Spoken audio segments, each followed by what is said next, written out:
মুসার নাম 4 জায়গায় আর আখিরি পয়গম্বর নবী মুহাম্মাদের নাম 70 জায়গায়, এটা কি মানা যায়? জ্ঞানী মানুষও আবার ভুল করে না? বড় মাওলানা, বড় আলেম, আলেম মানে কি? আলেম মানে জ্ঞানী, ওই জামানার শ্রেষ্ঠ জ্ঞানী, শ্রেষ্ঠ মাওলানা, তিনিও ভুল করে ফেললেন। কি ভুল করলেন? বোঝা উচিত ছিল এই কিতাব কার, পাঠিয়েছেন কে, এ বাণী কার? আল্লাহর। তাওরাত তো আল্লাহর বাণী, পাঠিয়েছেন তিনি। তাহলে তিনি দিয়েছেন আমার নবীর নাম 70 জায়গায় আর মুসার নাম 4 জায়গায়, তোমার বাপের কি?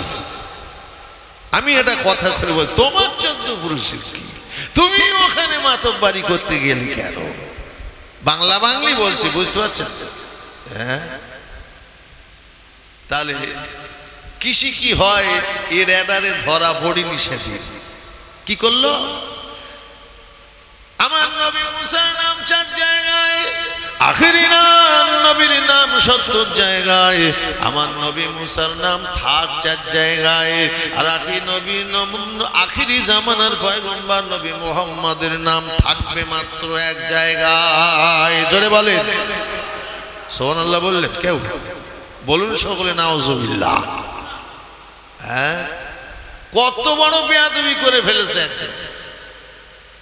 নাম মুসা কাটার আগে শুধু কথাটা বলার সাথে সাথে মস্ত বড় অপরাধের ভাগীদার সে হয়ে গেছে, মহাপাতকী হয়ে গেছে, মহাপাপী হয়ে গেছে। এ নবীর উম্মতিরা শোনেন, হাতে কলম তুলে নিয়ে পায়খানা করে পাতা উল্টায়, আর আমার নবীর নাম যেখানে পায় শুধুই কলমের খোসায় কেটে দেয়। খোসায় খোসায় কাটতে কাটতে 68 বারও কাটা হয়ে গেল। আল্লাহ তাআলা ছাড় দেয় কিন্তু ছেড়ে দেয় না, আল্লাহ ছাড় দেয় কিন্তু ছেড়ে দেয় না। বলেন আল্লাহর মার দুনিয়ার বাপ, কিন্তু আল্লাহর মার হলো রয়ে সই, একটু দেরি করে যদি ওর সম্বিত ফেরে, ও যদি ওর মনের রেডারে ধরা পড়ে কাজটা ভালো না, ভালো না, ও যদি ক্ষমা প্রার্থনা করে ও বাঁচবে, না হলে মরবে। কি মরবে? এবার 69-এর মাথায় যখন খোঁচাটা মারলো, আল্লাহ তাআলা খেপে গেলেন, রেখে গেলেন, সঙ্গে সঙ্গে একটা গজব ওর উপরে নাজিল করে দিলেন। ওই গজবে পড়ে আবুল হারেসার মানুষ থাকলো না, গোসাপে পরিণত হয়ে গেল। তার মানে আমাদের বাংলায় যেমন বলা হয় গোহেরকেল সাপ, ওটারে সাধু ভাষায় বলে গোসাপ, আর বাংলা বাংলিতে বলে গোহেরকেল সাপ। তাই বলে তো, 4 পা বিশিষ্ট, 4 হাত পা বিশিষ্ট সাপ। আর ও যখন সাপ হয়ে গেছে তখন ওর কাঁপুনি শুরু হয়ে গেছে। সর্বনাশ, মরিচ্ছি, কি হলো, মনে হয় ভুল হয়ে গেছে, এই কাজটা ঠিক নয়।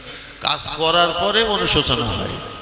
আর মানুষ যখন ভুল করে না, অন্যায় করে, বুঝলেন না, পালোয়ান বাহাদ মানে বীরের মতন করে ফেলে, আর করার পরে তুবড়ে যায় আর অনুশোচনায়, ইস কি করলাম, কাজটা করা তো ঠিক হয়নি, ভুল হয়ে গেছে রে, ভুল হয়ে গেছে। তখন মনে পড়ে, করার আগে মনে হয় না, করার পরে ধরা পড়ে। ঠিক বলছি না ভুল বলছি?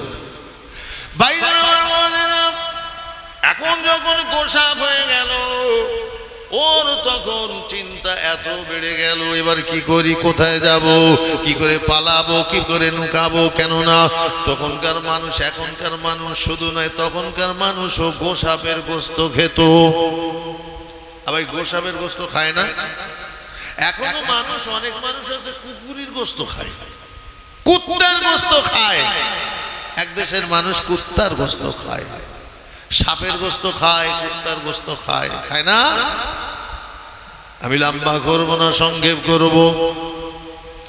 এখন আবুল হারিসা ভয়ে পড়ে গেল, হায় সর্বনাশ, এবার যদি আমায় দেখে ফেলে লাঠিশাল করবে, হাঁড়িজাত করবে।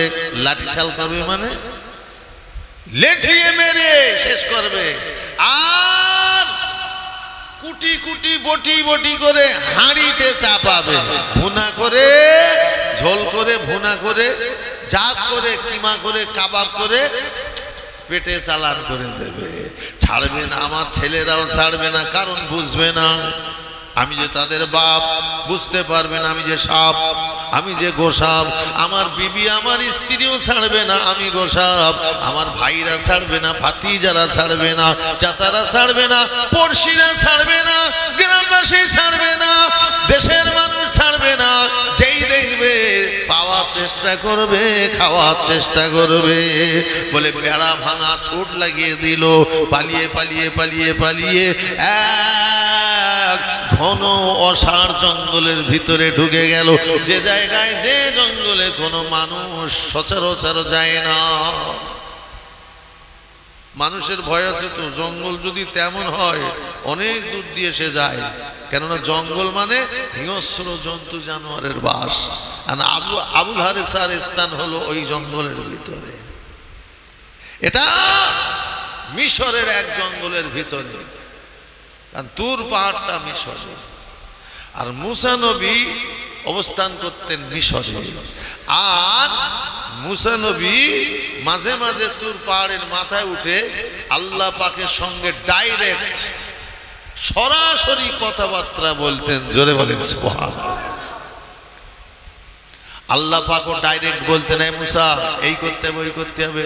আর মুসা চাইতেন আল্লাহ এই দিতে হবে, ওই দিতে হবে।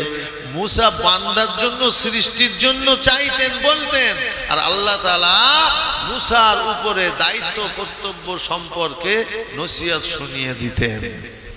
এখন আবুল হারেসা কিছুদিন এইভাবে কাটানোর পরে ওর রেডারে ধরা পড়ল কি করে বাঁচার লাইন খোঁজা, বাঁচার রাস্তা কোথায় আমাকে খুঁজতে হবে, জানতে হবে। আর ওর মনে মোটামুটি আলেম মানুষ তো, জ্ঞানী মানুষ তো, চিন্তা ভাবনা করে একটা লাইন বার করেছে, এই ব্যাপারে আমাকে মুসা নবীর সঙ্গে মানে দিদার করতে হবে, সাক্ষাৎ করতে হবে। যেহেতু মুসা নবী তুর পাহাড়ের মাথায় উঠে আল্লাহর সঙ্গে ডাইরেক্ট কথা বলে, ওনার মাধ্যমে আমার ক্ষমার বিষয়টা মানে চিন্তা ভাবনা করতে হবে। তো একদিন মুসা আলাইহিস সালাম যে রাস্তা দিয়ে তুর পাহাড়ে যান, তার আশেপাশের জঙ্গলে এসে ঘাঁটি বেড়েছে। ঘাঁটি গেড়েছে ওই তুর পাহাড়ের কাছাকাছি এক এলাকা, যে রাস্তা দিয়ে নবী মুসা আলাইহিস সালাম তুর পাহাড়ের মাথায় ওঠে। শোনেন, মুসা নবী টুকটুক করে আসছেন, যেমন সাধারণভাবে আসেন, আসতেছেন। আর আবুল হারেসা, গোসাপ রূপী আবুল হারেসা দেখতে পেয়ে ডুকরে ডুকরে কান্না শুরু করে দিয়েছে। মুসা নবী শোনার সাথে সাথে ওই দিকটায় এগিয়ে গেলেন। কোন মানুষটা এই জঙ্গলের ভিতরে এসে বিপদে পড়েছে, ওকে যদি উদ্ধারে কিছু মদত করা যায়, কিছুটা যদি আমার দ্বারায় সাহায্য পায়, এই বলে তিনি পায়ে পায়ে গিয়ে যায়। আর ও তত জোরে জোরে জোরে জোরে কান্নাটা বাড়িয়ে দেয়। হযরতে নবী মুসা আলাইহিস সালাম তাকে বলে, কে রে তুই?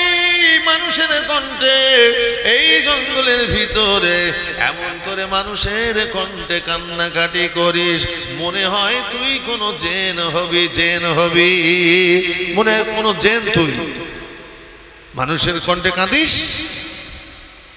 এখন ও আস্তে আস্তে আরো এগিয়ে গিয়ে এসেছে, আর মুসা নবী আরো আস্তে আস্তে কান্নার আওয়াজ শুনে এগিয়ে গিয়েছে। হঠাৎ নবী মুসা দেখতে পেলেন সাপ, বিশাল আকারের সাপ, গোসাপ। আরে মুসা নবীর জামানার মানুষ আর এই মুহাম্মদ সাল্লাল্লাহু আলাইহি ওয়াসাল্লামের জামানার মানুষ, মানে নবী মুহাম্মদ সাল্লাল্লাহু আলাইহি ওয়াসাল্লামের যুগের মানুষ। এই যুগটা কার?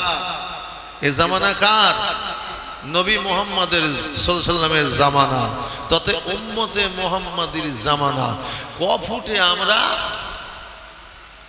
5 ফুট, 2, 3, 4, 5, 6, 7, তারপর 6 ফুট। এই গ্রামে একটা খুঁজে পাওয়া যাবে 6 ফুটে, 7 ফুটে। আমি গত বছর দুই আগে মানে কাবা শরীফ তোয়াফ করছি, আর কাবা শরীফে সারা বিশ্বের মানুষ হাজির হয়, আর তোয়াফ করে তারা প্রাণ শীতল করে নেয়। জোরে বলেন সুবহানাল্লাহ। আমি এরা লম্বা মানুষ দেখলাম, তা আমার সঙ্গে যারা আছে উনি একটু মানে আমি একটু পিছনে, তার দল আগে। তা আমার সঙ্গে যারা আছে বলছে তাড়াতাড়ি চলো, তাড়াতাড়ি চলো। কেন?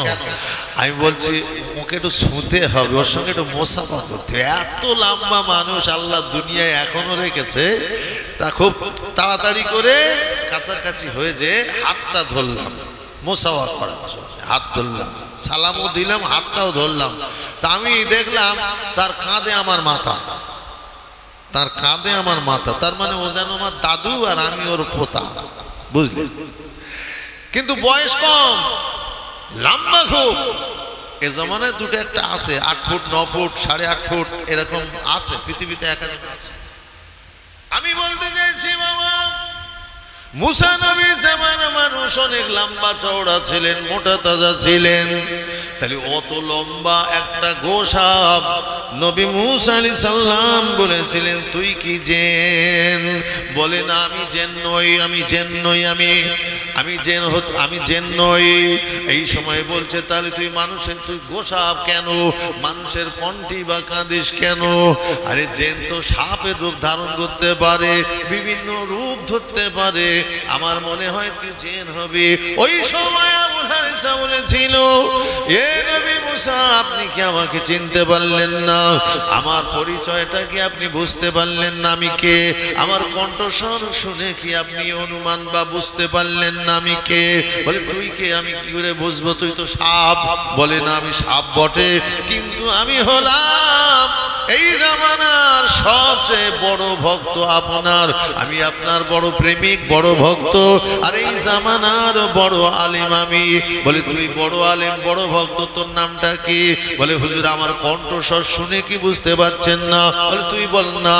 ওই সময় আবুল হারিসা বলে আমি হলাম আবুল হারিসা, আপনার প্রধান শিষ্য। নবী মুসা বলে ওরে আবুল হারিসা তুই আমার শিষ্য হয়ে তোর হালাত কেন এমন? তুই কেন মানুষের উপর পরিবর্তন হয়ে গোসাপ হয়ে গেলি? এ বলছে হুজুর হে নবী মুসা এটা আপনার জন্যই আমার এই পরিস্থিতি। কি বললি? আমার জন্য তোর এই পরিস্থিতি? আবুল হারিসা বলে হুজুর আপনাকে বেশি মহব্বত করার কারণে এই বিপদের মাঝখানে বর্তমানে পড়ে গিয়েছি। আপনার মহব্বতের কারণে আমার এই বিপদ, আমি সাপ হয়ে গিয়েছি। আপনাকে বড় বেশি ভালোবাসার কারণে আমি সাপ হয়ে গিয়েছি। মুসা নবী ধমক দিয়ে বলে কোন ভক্ত কি বলিস? আমি নবী মুসার যে ভক্ত হবে, আমি নবী মুসার যে ভালোবাসবে, আমার অনুসারী যে হবে, আমার আল্লাহ তাআলা তাকে দুনিয়া এবং আখিরাতে বাঁচাবে। জোরে বলেন সুবহানাল্লাহ। তুই আমার অনুরক্ত হয়ে, ভক্ত হয়ে, প্রেমিক হয়ে, আর তুই সাপ হয়ে যাবি, এটা আমি মানবটা কি করে? এবারে আবু হারিসা বলে হুজুর আমার কারণটা তাহলে শুনুন। আমি তাওরাতের পণ্ডিত, তাওরাত প্রত্যেক দিন আমি তেলাওয়াত করি। ওই তাওরাতের পাতায় আপনার নাম এসেছে 4 জায়গায়, আর আখেরি পয়গম্বর নবী মুহাম্মদ সাল্লাল্লাহু আলাইহি ওয়াসাল্লামের নাম এসেছে 70 বার। এটা আমার পছন্দ হয়নি, ভালো লাগেনি, তাই আমি কলমের খোঁচা মেরে মেরে সব নাম কেটে দিয়েছি, রাখবো এক জায়গায় বলে। 68 বার কাটার পরে যে 69 খোঁচা মেরেছি, সঙ্গে সঙ্গে দেখি আমার পরিবর্তন শুরু হয়ে গেল। আমি মানুষের পরিবর্তে শেষ বেশ সাপ হয়ে গেলাম, গোসাপ হয়ে গেলাম। এই জন্য লোকালয় ছেড়ে, ঘর বাড়ি ছেড়ে, বিবি বাচ্চা ছেড়ে, আপনজন আত্মীয় স্বজন ছেড়ে, দেশ ছেড়ে জঙ্গলের ভিতরে এসে আমি এমন করে কষ্টের সঙ্গে দিন কাটাই। নবী মুসা আলাইহিস সালাম বলেছিলেন ওরে হতভাগা করলিটা কি সর্বনাশ তুই করলি? যে নবী মুহাম্মদ মুস্তাফা সাল্লাল্লাহু আলাইহি ওয়াসাল্লাম পয়দা না হলে ইহকাল পরকাল, ইহ জগৎ পরজগৎ, আসমান জমিন, হায়াত মউত, আগুন পানি, বলেন না এমনি করে হাওয়া বাতাস, বলেন না জমিন আসমান কোনো কিছু পয়দা হতো না। সেই নবীর সম্মানে আমিও এখনো পর্যন্ত দেওয়ানা, সেই নবীর মহব্বতে আমি মুসা নবী দেওয়ানা। তুই কি করলি, কি সর্বনাশ করলি? যেমন কর্ম তেমনি ফল। তুই যা করেছিস তোর চেয়ে বড় পাওনা ছিল। আল্লাহ তাআলা বড় পাওনা তোর থেকে ছোট পাওনা একটা দেশে, তোর উপরে যে আষাঢ়ে দেয়নি ছেড়ে, আষাঢ়ে কি বলে বলেন তো, বাস ফেলে দোয়ানো,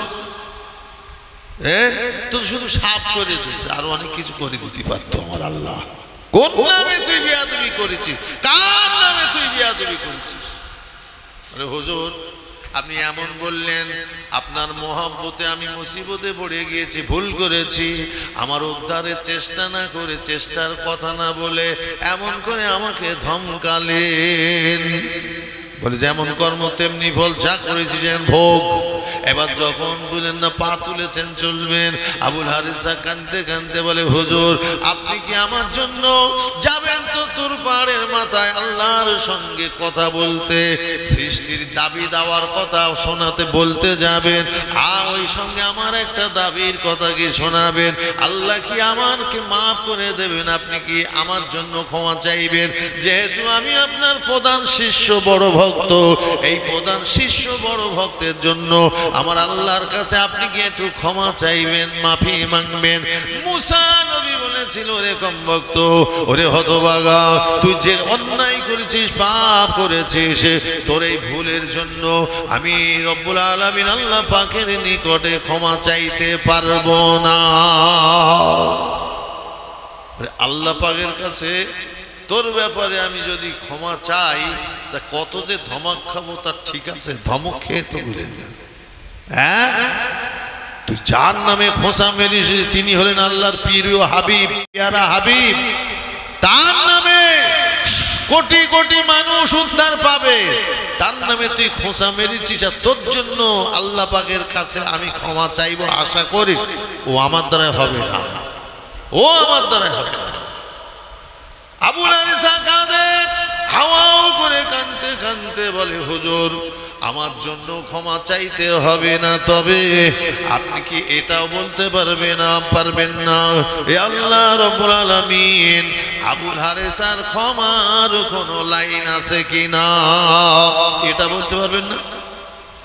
এটা কি ধমক খাবেন যে ক্ষমার লাইন আছে কিনা? আপনি ক্ষমা চাইবেন না, শুধু বলবেন যে আল্লাহ আবুল হারিসা যে ভুল করেছে, এই ভুলের ক্ষমার লাইন কিছু আছে, কোন রাস্তায় ক্ষমা হয়?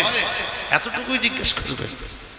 মুসা বলেন এটা সম্ভব, ক্ষমা চাওয়া সম্ভব নয়। বলে মুসা আলাইহিস সালাম রওনা হয়ে গেলেন, ওই তুর পাহাড়ের মাথায় উঠে দাঁড়ালেন। এবারে ডাইরেক্ট আল্লাহ পাকের সঙ্গে কত কথোপকথন শুরু হয়ে গেল। আল্লাহ বলেন মুসা বলেন আল্লাহ শোনেন, আল্লাহ বলেন মুসা শোনেন, দীর্ঘক্ষণ আলোচনা হয়ে গেল। এবারে আল্লাহ পাক বলেন মুসা তুমি এবার ঘরে যাও। কথা শেষ, ছুটি।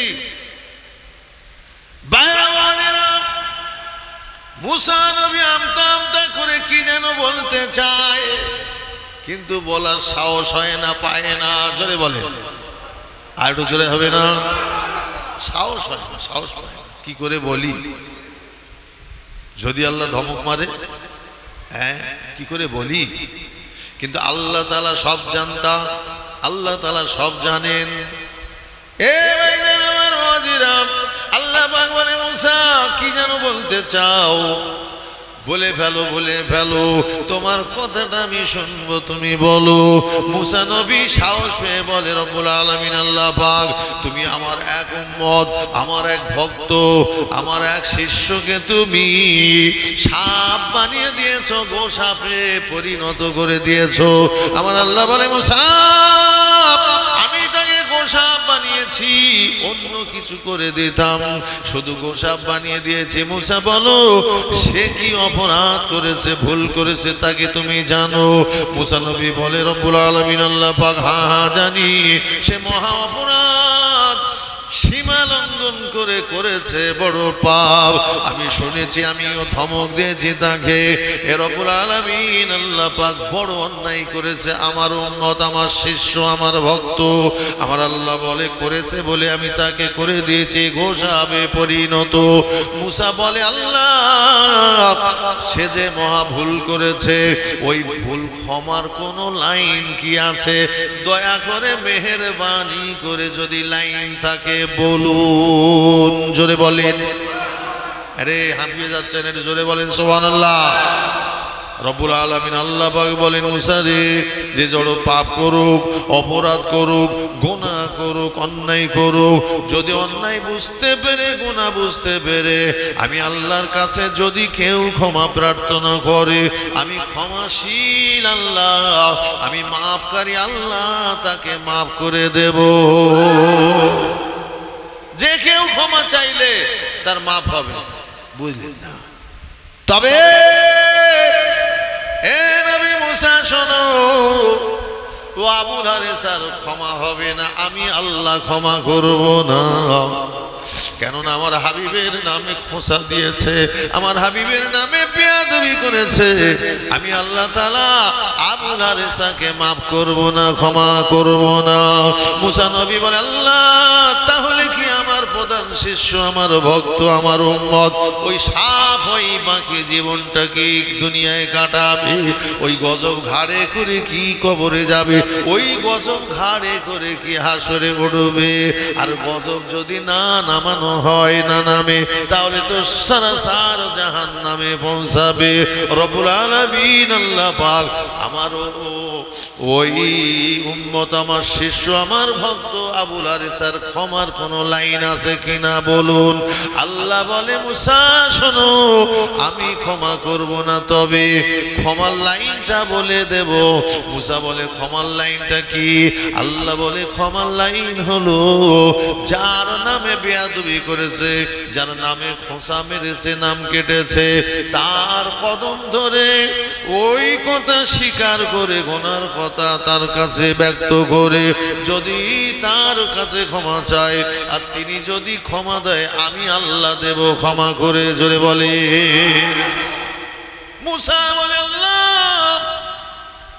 আপনার হাবিব মুস্তাফা শেষ জামানার পয়গম্বর, শেষ জামানার নবী, শেষ জামানার রাসূল, খাতামান নবীয়িন, তারপরে আর কোনো নবী হবে না, তিনি শেষ নবী।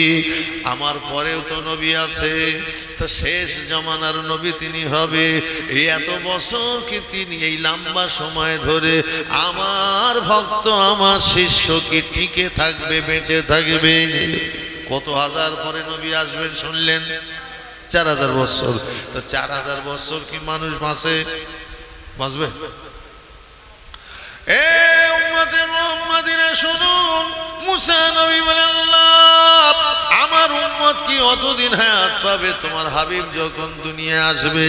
আল্লাহ বলে, রাখার মালিক আমি আল্লাহ, টেকানোর মালিক আমি আল্লাহ, হায়াতের মালিক আমি আল্লাহ। একটু জোরে হবে, আর একটু জোরে বলা যাবে না?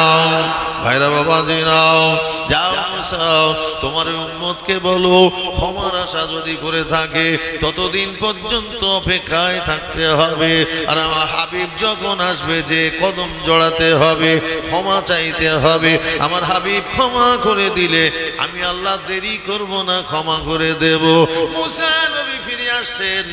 আরে আবুল হারেসা তাকিয়েছিল, বলেন না উঁকি ঝুঁকি মারছিল। নবী মুসাকে দেখে আবার কান্না বাড়িয়ে দিল, হাওয়া করে কানতে কানতে কাছাকাছি হলো। আবুল হারেসা বলল, এ নবী মুসা, আমার নবী মুসা বলুন বলুন, আল্লাহ তাআলা আমার ক্ষমার লাইনের ব্যাপারে কিছু বলেছে কিনা? মুসা নবী বলে, হ্যাঁ আল্লাহ তাআলা তোর ক্ষমার লাইন বলে দিয়েছে। কি বলে দিয়েছে? মুসা বলে, আল্লাহ ক্ষমা করবে না, ততক্ষণ করবে না যতক্ষণ না তুই তার হাবিবের, যার নামে খোঁচা মেরেছিস, বেয়াদবি করেছিস, তার কদম ধরে ক্ষমা না চাওয়া পর্যন্ত, আর তিনি ক্ষমা না করা পর্যন্ত আল্লাহ ক্ষমা করবে না। সে হাবিব মুহাম্মদ মুস্তাফা সাল্লাল্লাহু আলাইহি ওয়াসাল্লাম যদি তোকে ক্ষমা করে, আল্লাহ দেবে ক্ষমা করে। জোরে বলি সুবহানাল্লাহ। হাওয়াও করে কাঁদতে কাঁদতে বলে, তাহলে আমার আরো ক্ষমা পেতে হবে না?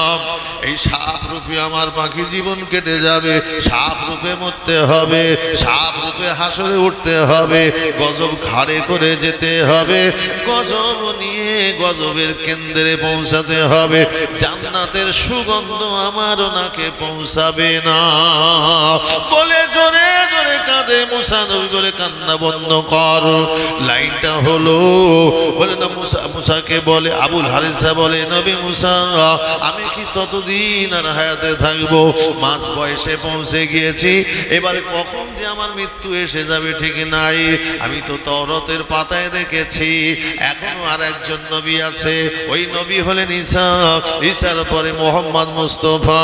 তাহলে কয়েক হাজার বছর কেটে যাবে, তার আগে আমি মরে মাটিতে মিশে যাব, ক্ষমা আর আমার পেতে হবে না। মুসা বলে কাঁদিস না, তোকে পাহাড় সম ধৈর্য ধারণ করতে হবে, টিকে থাকতে হবে, আল্লাহ তাআলা তোকে টিকিয়ে রাখবে। ওই ব্যাপারে আল্লাহর পাকের কাছে, আল্লাহ তাআলার কাছে বলেছিলাম, আল্লাহ বলেছিলেন মুসা আমি ক্ষমা করব না, তবে তাকে হায়াতে রাখবো, টিকিয়ে রাখবো, যাতে আমার নবীর কদম ধরে ক্ষমা চাইতে পারে, মৌকাটা আমি দিয়ে দেব।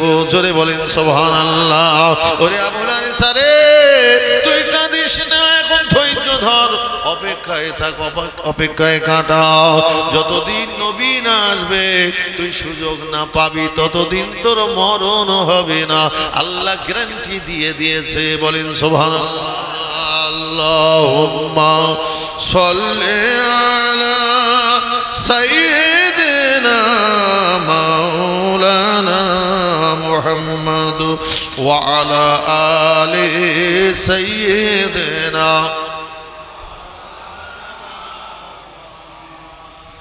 যার বুকে ওই পাক মদিনায়, যার বুকে ওই পাক মদিনায় দয়ার নবী রওজা পাক, আরশ কুরসি হতেও ধন্য হয় যতাকার খাক।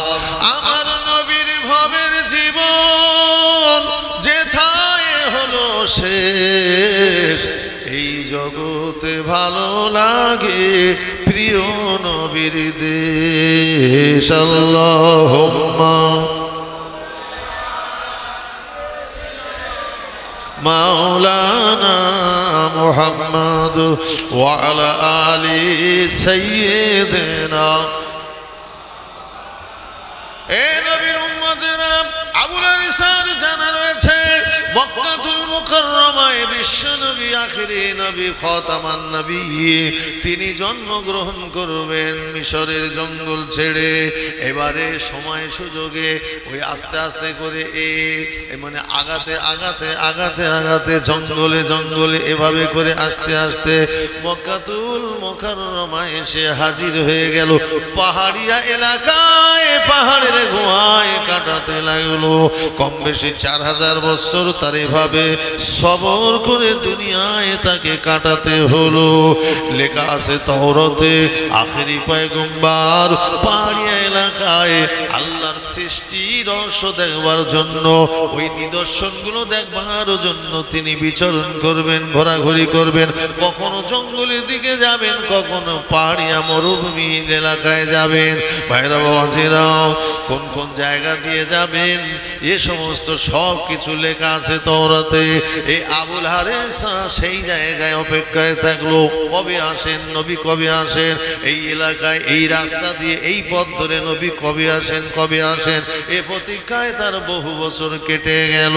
1 তারিখে বিশ্ব নবী, মায়ার নবী, হায়াতুন নবী, জিন্দা নবী, রহমাতুল আলামিন, শাফিউল মুজনিবিন, আমার পেয়ারা নবী ওই এলাকা দিয়ে যেতেছিল। আবুল হারিসা গুহার ভিতর থেকে দেখতে পেল, এই তো সেই মায়ার নবী, এই সেই নূর নবী, রহমাতুল আলামিন, বিশ্ব নবী তো চলেছেন। আমার কপাল আজকে খুলবে। আমার নবী ওই গুহাটার টপকে খানিকটা যখন গিয়েছে, ও টুপ করে বাইরে বেরিয়ে এসে নবীর রাস্তা ধরেছে।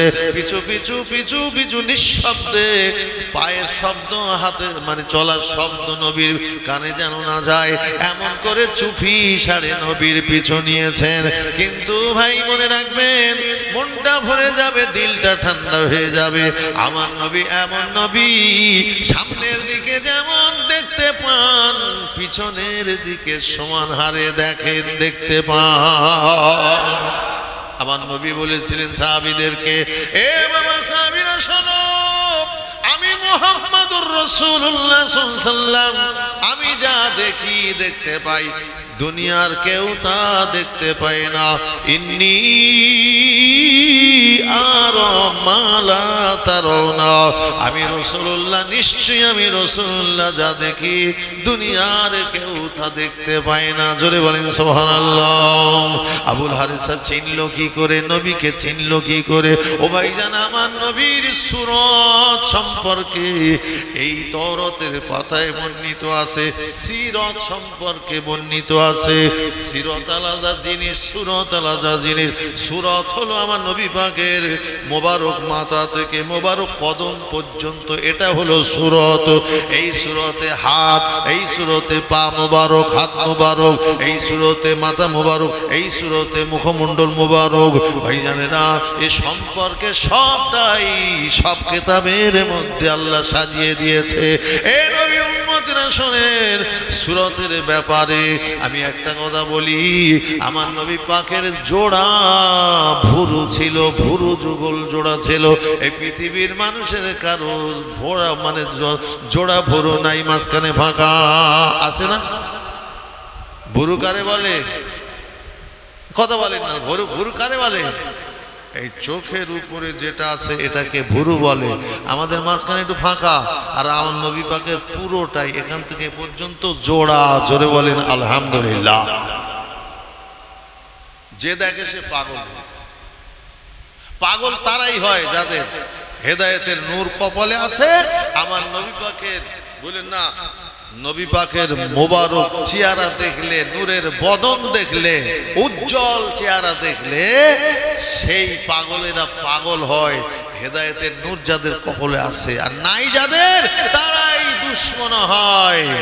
কথা ঠিক বলিস না? বলিস।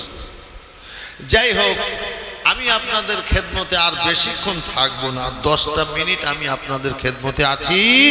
পরবর্তী যিনি আপনাদের খেদমতে আসবেন আমি আশা করছি, অপেক্ষায় আছি। 10টা মিনিট আমি আর থাকবো। জলসা কমিটি একটু চিন্তা করতে হবে, আমি আগেই বলেছি। যাই হোক, কি বলছিলাম? আর সুরত দেখে চিনে, আর কি দেখে চিনে ফেলেছে?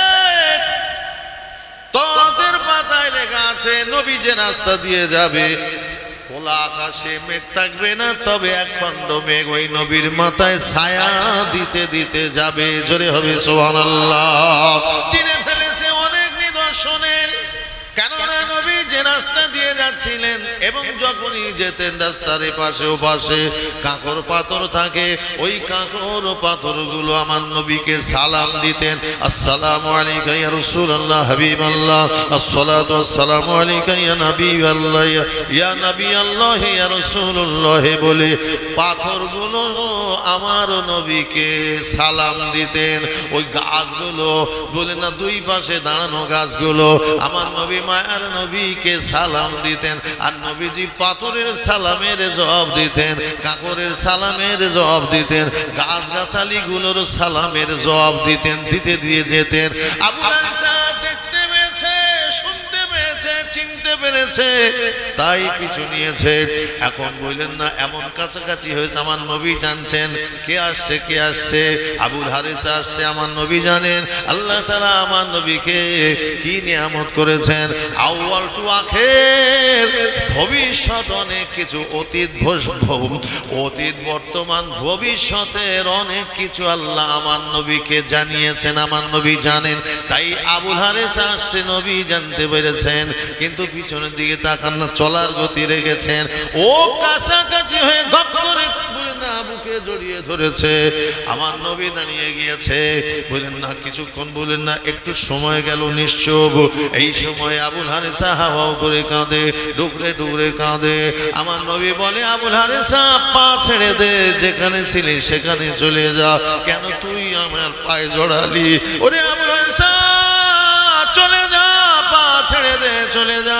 আবুল হারিসা হাওয়া করে কাঁদে আর বলে, ইয়া রাসূলুল্লাহ হাবিবাল্লাহ, হুজুর গো, আমি অন্যায় করেছি, বড় বেয়াদবি, মহা বেয়াদবি করেছি, আপনি আমাকে ক্ষমা করে দিন, মাফ করে দিন, না হলে এই গোসাপ অবস্থায় আমার দুনিয়া থেকে বিদায় হতে জান্নাতের সুগন্ধ নাকে পাবো না, দিন আমাকে ক্ষমা করে দিন, মাফ করে দিন। কিন্তু আমার নবী বলেন, আবুল হারিসা তোকে আমি মাফ করব না, ক্ষমা করব না। তুই না সেই আবুল হারিসা